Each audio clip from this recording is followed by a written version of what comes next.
बचपन में पता चला गर्मी ऊन में होती है, स्कूल में पता चला गर्मी जून में होती है। बचपन में पता चला गर्मी ऊन में होती है, स्कूल में पता चला गर्मी जून में होती है। दोस्तों से पता चला कि गर्मी खून में होती है, लेकिन जब बड़े हुए तो पता चला गर्मी ना ऊन में, न जून में, न खून में होती है। गर्मी बस कामयाबी के जुनून में होती है, गर्मी बस कामयाबी के जुनून में होती है। हेलो बच्चों, स्वागत है आपका आपके अपने यूट्यूब चैनल ट्रिनिटी मैथ्स में। जैसा कि बच्चों आप लोगों को पता है कि जो आपका बोर्ड एग्ज़ाम है वो बोर्ड एग्ज़ाम 2024 में है और उसी के तहत मैंने इस वीडियो को बनाया है। आप लोग यदि 2024 का बोर्ड एग्ज़ाम दे रहे हैं तो आप लोगों के लिए ये वीडियो बहुत ही हेल्पफुल साबित होगा। इस चीज़ की इस वीडियो में पूरी की पूरी गारंटी है, क्योंकि मैंने इस वीडियो में आप लोगों को क्लास 12th फिजिक्स की जो फर्स्ट किताब है उसमें जितने भी इम्पॉर्टेंट टॉपिक हैं, जो बोर्ड एग्ज़ाम में 99.99% आने के फुल चांस है, वो सारे टॉपिक मैंने बताए हुए हैं। यदि आप लोग इन टॉपिक को तैयार कर लेते हैं बोर्ड एग्ज़ाम के लिए तो इस चीज़ की गारंटी है कि आप लोगों को बोर्ड एग्ज़ाम में जब पेपर देने के लिए बैठेंगे तो एक भी क्वेश्चन ऐसा नहीं होगा कि इन टॉपिक से ना हो। बस आप लोग वीडियो को अंत तक देखना, जिससे आप लोगों को 2024 के लिए ये टॉपिक बहुत ही अच्छे तरीके से, बहुत ही मेहनत से आप लोग इन टॉपिक को तैयार कर लें। तो टॉपिक क्या है, उस टॉपिक पर हम बात करते हैं। तो हमने यहाँ पर जो पहला चैप्टर है विद्युत आवेश, ठीक है, उसका हमने पहला टॉपिक यहाँ पर लिखा है विद्युत आवेश तथा आवेश का प्रकार। मतलब हमको डिस्कस करना है, विद्युत आवेश के बारे में पढ़ना है और क्या है विद्युत आवेश के प्रकार क्या है, मतलब धनात्मक आवेश, ऋणात्मक आवेश। तो ये जो है बोर्ड एग्जाम के लिए सबसे इम्पॉर्टेंट टॉपिक है। ये पहले ही चैप्टर का है। कूलाम का नियम, कूलाम का नियम जो है पहले चैप्टर का सबसे इम्पॉर्टेंट टॉपिक है। इस पर क्वेश्चन भी, न्यूमेरिकल भी पूछे जाते हैं। यदि इस चीज़ की मैं गारंटी लेता हूं, यदि आपने इन टॉपिक को तैयार कर लिया तो आप लोगों को बोर्ड एग्जाम में इसके बाहर कुछ नहीं मिलेगा। पूरी की पूरी फर्स्ट किताब मैंने इस वीडियो में बता दी है कि जितने भी इम्पोर्टेंट टॉपिक हैं आपके बोर्ड एग्जाम में एकदम 100% गारंटी है, श्योरिटी के साथ ये टॉपिक पूछे ही जाएंगे। ठीक है। जो कूलाम का नियम है, कूलाम का नियम जो है सबसे इम्पोर्टेंट टॉपिक है बोर्ड एग्जाम के तहत। अब थोड़ा थोड़ा हम डिस्कस कर लेते हैं कि कूलाम का नियम क्या होता है। तो जैसा कि आप लोगों को पता है, यहाँ पर एक फॉर्मूला डिराइव होके आता है, F इज इक्वल टू के Q1 Q2 upon R square. यहाँ पर जो के होता है एक नियतांक होता है, कांस्टेंट होता है, और इस के का जो मान होता है वो होता है 1/4 पाई एप्सिलॉन 0 या एप्सिलॉन नॉट भी बोला जाता है। ये फर्स्ट किताब का, फर्स्ट बुक का पहले चैप्टर का सबसे इम्पॉर्टेंट टॉपिक है। मैं आप लोगों को बता दूं कि यदि आपने ये टॉपिक तैयार कर लिए तो एक भी क्वेश्चन आपका बोर्ड एग्जाम में नहीं छूटेगा। ठीक है, इस चीज़ की गारंटी है। दूसरा टॉपिक लिखा है विद्युत बल रेखाएं। अब विद्युत बल रेखाएं भी बहुत इंपॉर्टेंट टॉपिक है। विद्युत द्विध्रुव आघूर्ण। अब विद्युत बल रेखाएं क्या होता है, तो विद्युत बल जो रेखाएं होती हैं वो होते हैं, अगर हम विद्युत आवेश विद्युत क्षेत्र में यदि हम किसी धनात्मक परीक्षण आवेश को छोड़ दें तो वो जिस पथ का अनुसरण करता है उसी पथ को हम बोलते हैं विद्युत बल रेखाएं। ठीक है। अब विद्युत बल रेखाएं, अब रेखाओं में क्या होता है, परिमाण भी होता है, दिशा भी होती है, दोनों। अब आप लोग पढ़ लेना इस चीज़ को, और मैं एक एक टॉपिक आप लोगों को बोर्ड एग्जाम के लिए तैयार करवाऊंगा। आप लोग, यदि आप लोग मेरे चैनल को सब्सक्राइब नहीं किए हुए हैं तो मेरे चैनल को सब्सक्राइब कर लीजिए और बेल आइकन प्रेस कर लीजिए, क्योंकि मैं पूरी की पूरी सीरीज चलाऊंगा जिससे आप लोगों की बोर्ड एग्जाम की फुल तैयारी हो जाए। ठीक है। एक एक टॉपिक आप लोगों को फ्री यूट्यूब पर मिलेगा, बस आप लोग मेरे लेक्चर को फॉलो कीजिए। ठीक है। विद्युत द्विध्रुव आघूर्ण, ये भी बहुत इंपॉर्टेंट टॉपिक है और इसका जो फॉर्मूला होता है वो होता है P bar is equal to Q into 2L। 2L क्या होती है, बीच की दूरी होती है। ठीक है। और विद्युत द्विध्रुव आघूर्ण जब पढ़ेंगे तो इसी के साथ आप विद्युत द्विध्रुव पढ़ेंगे। जब आप विद्युत द्विध्रुव पढ़ेंगे तब आप डिस्कस करेंगे कि विद्युत द्विध्रुव आघूर्ण क्या होता है। ठीक है। अब विद्युत द्विध्रुव की अक्षीय रेखा पर स्थित बिंदु पर विद्युत क्षेत्र की तीव्रता, इसका हम फॉर्मूला लिखे दे रहे हैं। आप लोग एक्सिस पर जो इसका फॉर्मूला होता है वो होता है K 2P upon R cube. यहाँ पर जो P है विद्युत द्विध्रुव आघूर्ण है, और K क्या है 1/4 पाई एप्सिलॉन नॉट है, और R क्या है हमारी डिस्टेंस है। अब अक्षीय रेखा पर विद्युत क्षेत्र की तीव्रता और निरक्षीय रेखा पर भी विद्युत क्षेत्र की तीव्रता जो है सबसे इंपॉर्टेंट टॉपिक है, और इसका जो फॉर्मूला आता है E = Kp/r³ होता है। ये चीज़ आप लोग याद रखना, फॉर्मूले भी साथ में लिखे दे रहा हूँ जिससे आप लोगों को कुछ बेसिक चीज़ें हैं जो वो तैयार हो जाए। आप लोग वीडियो को लास्ट तक देखना, हर एक टॉपिक को अच्छे से कवर किया जाएगा, ठीक है। अब गॉस का प्रमेय भाई बहुत इंपॉर्टेंट टॉपिक है और एग्जाम में पूछा ही जाएगा, इस चीज़ की इस वीडियो में गारंटी है। आप लोग लिख के रख लीजिए, ये 2024 के बोर्ड एग्जाम में आएगा, और इसका होता है phi = Q/ε0, ठीक है। अनंत विस्तार के रेखीय आवेश के कारण विद्युत क्षेत्र की तीव्रता, मतलब अनंत विस्तार रेखीय आवेश वितरण, एक लाइन पर एक रेखा पर आवेश का क्या होना चाहिए, वितरण होना चाहिए, और ये क्या होता है, ये होता है 2K λ/r। यहाँ पर लिखा अनंत विस्तार की समरूप आवेशित कुचालक चादर के कारण विद्युत क्षेत्र की तीव्रता। आवेशित कुचालक चादर है, मतलब कुचालक चादर या कुचालक प्लेट या अचालक प्लेट बोल सकता है, कुछ भी बोल सकता है। तो इसका जो फॉर्मूला आता है E = σ/2ε0 होता है। अगर जो यहाँ पर कुचालक के स्थान पर चालक बोल देता तो आपका फॉर्मूला बन जाता E = σ/ε0। ये बहुत ही इंपॉर्टेंट टॉपिक हैं। अब यहाँ से जो यहाँ तक 9 तक जो टॉपिक है, ये सारे के सारे जो 9 टॉपिक हैं, ये फर्स्ट चैप्टर के सबसे इंपॉर्टेंट टॉपिक हैं, और यदि आप लोगों को ये टॉपिक तैयार हो गए तो आप लोग बोर्ड एग्जाम में 95% नंबर लाने से आप लोगों को कोई नहीं रोक सकता, ठीक है। अब हम दूसरे चैप्टर की तरफ एंट्री करते हैं, जिसका पहला टॉपिक है विद्युत विभव तथा विभवांतर। अब विभव विभवांतर क्या होता है, तो V बराबर क्या होता है, W/Q होता है, ठीक है। अब विभव, अनंत से आवेश को उठाया विद्युत क्षेत्र के अंदर लाने में जो कार्य किया गया वो विभव होता है। विभवांतर क्या होता है, विद्युत क्षेत्र के अंदर ही एक बिंदु से दूसरे बिंदु पर जब आवेश को ले जाया जाता है तो उससे क्या कहा जाता है, विभवांतर कहा जाता है, ठीक है। अब इलेक्ट्रॉन वोल्ट, अब इसका मान क्या होता है, इलेक्ट्रॉन वोल्ट, ये होता है 1.6 × 10⁻⁻⁻⁻⁰ जूल होता है।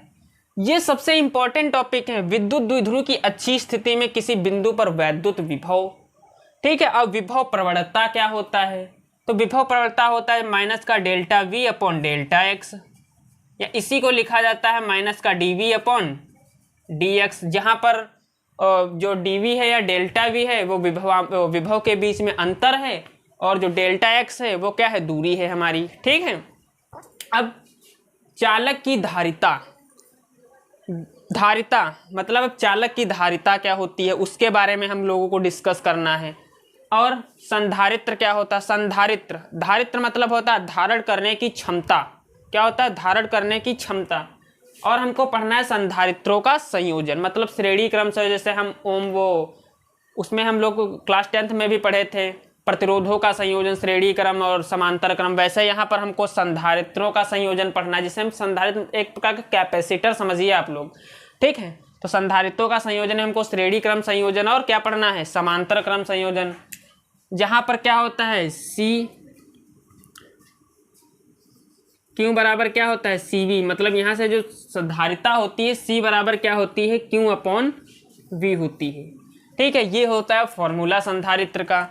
तो यहाँ से यहाँ तक जो 9 तक के थे ये हमारे थे फर्स्ट चैप्टर के सबसे इंपॉर्टेंट टॉपिक, और 10 से लगा के 14, 15, 16 ये जो है हमारे सेकेंड चैप्टर के सबसे इंपॉर्टेंट टॉपिक हैं। उम्मीद है आप लोगों को ये टॉपिक समझ में आ गए हैं। आप लोग वीडियो में बने रहें, आप लोगों को एक एक टॉपिक समझ में आ जाएगा कि हमारे बोर्ड एग्जाम के लिए क्या इंपॉर्टेंट है, क्या इंपॉर्टेंट नहीं। यदि आप लोग इस सारे टॉपिक को कवर कर लेते हैं तो आप लोगों को कभी भी दिक्कत होने वाली नहीं है। आप लोग बोर्ड एग्जाम 2024 में 95% नंबर आसानी से ला सकते हैं। अब हम अपने तीसरे चैप्टर की ओर एंट्री करते हैं, जो बहुत ही इंपॉर्टेंट है, जिसका नाम है विद्युत धारा।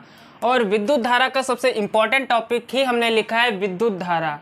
अब आप लोगों को पता होगा कि धारा क्या होता है। तो जैसे आप लोगों को पता है जल धारा, इंग्लिश की धारा, मतलब कोई बहुत जल्दी जल्दी इंग्लिश बोलता है तो वो इंग्लिश की धारा है। उसी प्रकार जब इलेक्ट्रॉन जो है किसी भी बॉडी में बहुत जल्दी जल्दी प्रवेश करते हैं तो क्या बन जाता है, विद्युत धारा। मतलब फ्लो ऑफ इलेक्ट्रॉन क्या होता है, इस करंट। ठीक है, अब यहाँ पर लिखा है ओम का नियम। ओम का नियम भी बोर्ड एग्जाम के लिए सबसे इंपॉर्टेंट टॉपिक है। विशिष्ट प्रतिरोध तथा प्रतिरोधकता। अब ओम का नियम होता है क्या है, basically V is equal to होता है I इंटू आर, मतलब V प्रोपोर्शनल टू I। ठीक है, यही बेसिकली हमारा होता है ओम का नियम।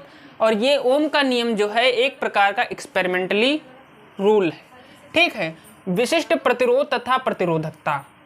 अब विशिष्ट प्रतिरोध, तो विशिष्ट प्रतिरोध को रिप्रेजेंट करते हैं रो से, और इसका जो सूत्र होता है rho is equal to R A upon L. R जहाँ पे क्या है हमारा प्रतिरोध है, ए क्या है हमारा क्षेत्रफल है, और एल क्या है उस वायर की, उस तार की क्या है, लेंथ या लंबाई है।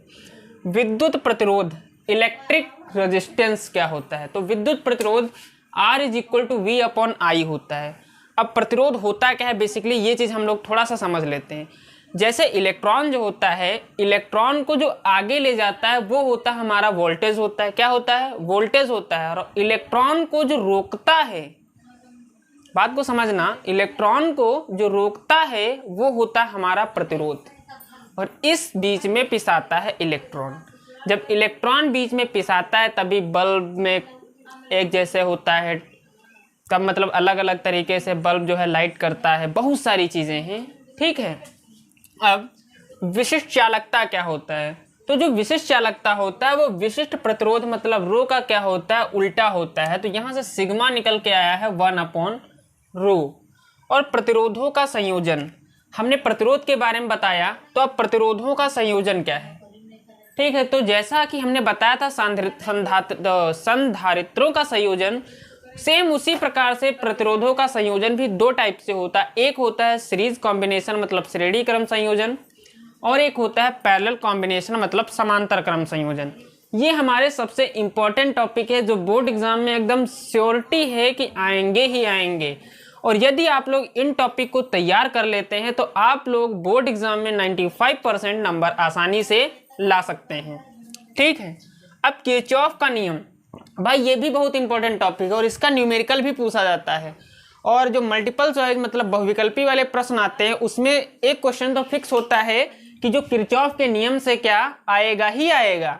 अब यहाँ पर व्हीटस्टोन सेतु, अब व्हीटस्टोन सेतु का संतुलन करने का काम होता है, बहुत इंपॉर्टेंट भाई टॉपिक है। मीटर सेतु, विभव मापी, ये जो है सबसे इंपॉर्टेंट टॉपिक है।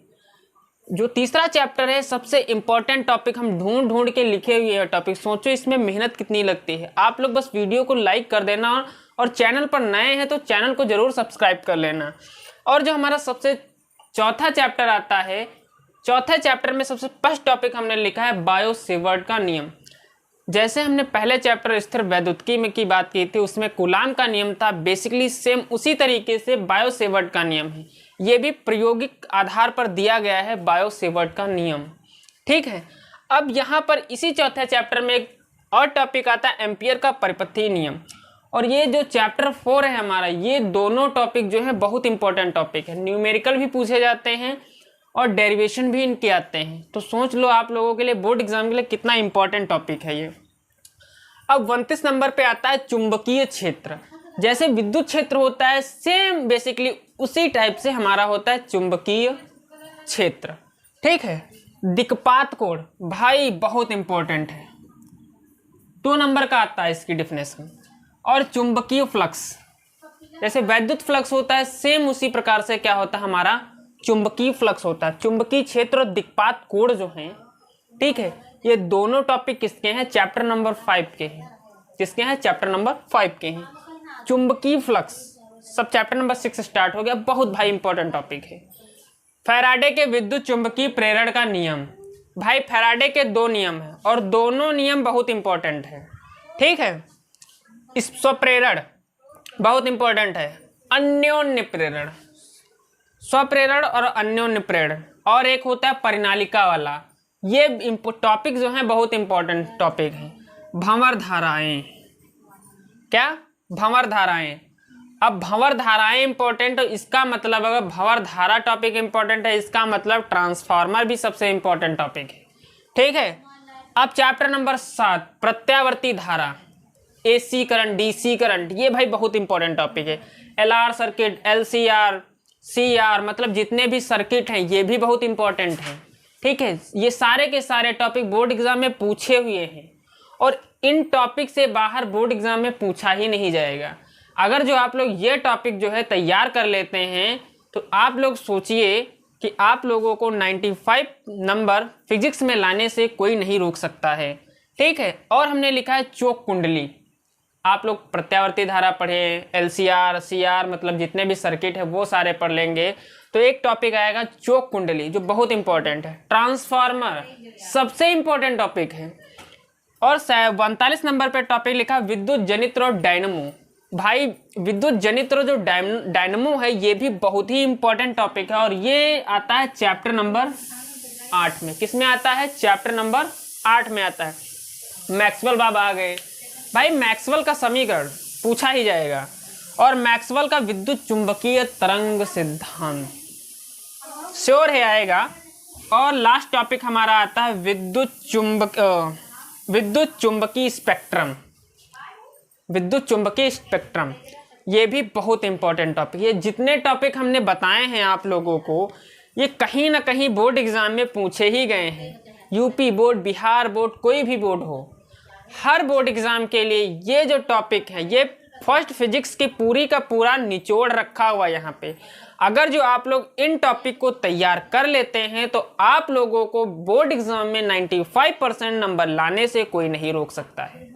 क्योंकि फिजिक्स में अगर फर्स्ट किताब की बात करें तो इन टॉपिक के बाहर कुछ नहीं आएगा, बस न्यूमेरिकल 1-2 बचेंगे, वो भाई मैं आप लोगों को करवा दूंगा।